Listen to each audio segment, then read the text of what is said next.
Baik, selamat datang kembali tentunya di channel Gagal Sarjana. Nah, pada kesempatan kali ini kita akan bahas ya, kenapa limit dari paylater di Shopee tidak bisa digunakan.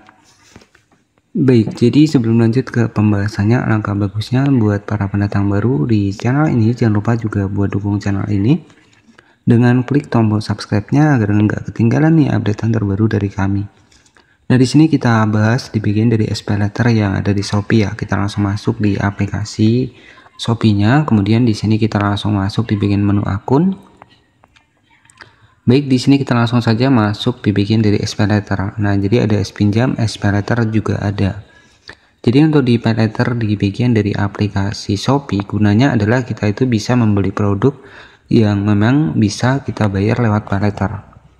Jadi dalam artian ketika kita pengen beli produk nih, kita belum ada dananya, jadi kita bisa bayar cicilan ya pakai paylater. Kemudian untuk limit dari paylater sendiri ini sekitar 50 jutaan. Dan kenapa sih untuk paylater ini itu ada ya paylaternya tapi tidak bisa digunakan? Nah, apa sih alasannya? Di sini untuk mengetahuinya kita klik di bagian dari aktivasi. Nah, kemudian di bagian bawah kenapa tidak bisa pakai paylater di Shopee, kita klik seperti ini. Jadi ada dua opsi kenapa kita tidak bisa pakai paylater yang ada di Shopee ya. Untuk yang pertama disebabkan karena keterlambatan pembayaran tagihan.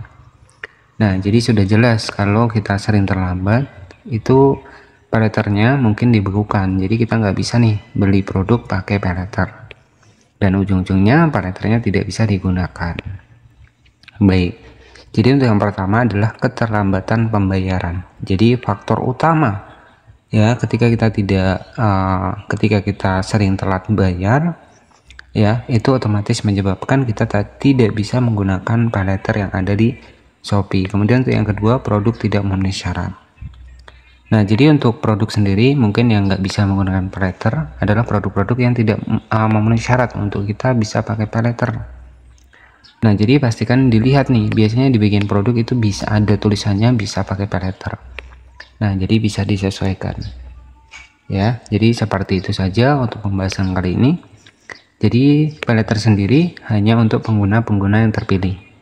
Kemudian jika mengalami kendala saat menggunakan paylater, baca solusi mengatasi kendala error blank di aplikasi Shopee dengan menghubungi customer service ya.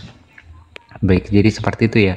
Jadi ya faktor utamanya terlambat, dan yang kedua adalah produk yang ingin kita beli itu tidak memenuhi syarat menggunakan paylater yang ada di Shopee. Jadi ada dua opsi, ada dua penyebab. Dan untuk paylater ini kita tuh untuk beli barang ataupun produk yang ada di Shopee dengan versi cicilan. Dan di sini juga sudah terdaftar di Otoritas Jasa Keuangan. Dan tentunya ketika kita pakai paylater juga harus lancar. Karena ketika kita tidak lancar ataupun sering telat bayar, ya risikonya kita tidak bisa menggunakan paylater ataupun tidak bisa beli versi cicilan. Baik, jadi seperti itu saja yang bisa saya sampaikan. Terima kasih dan selamat sore.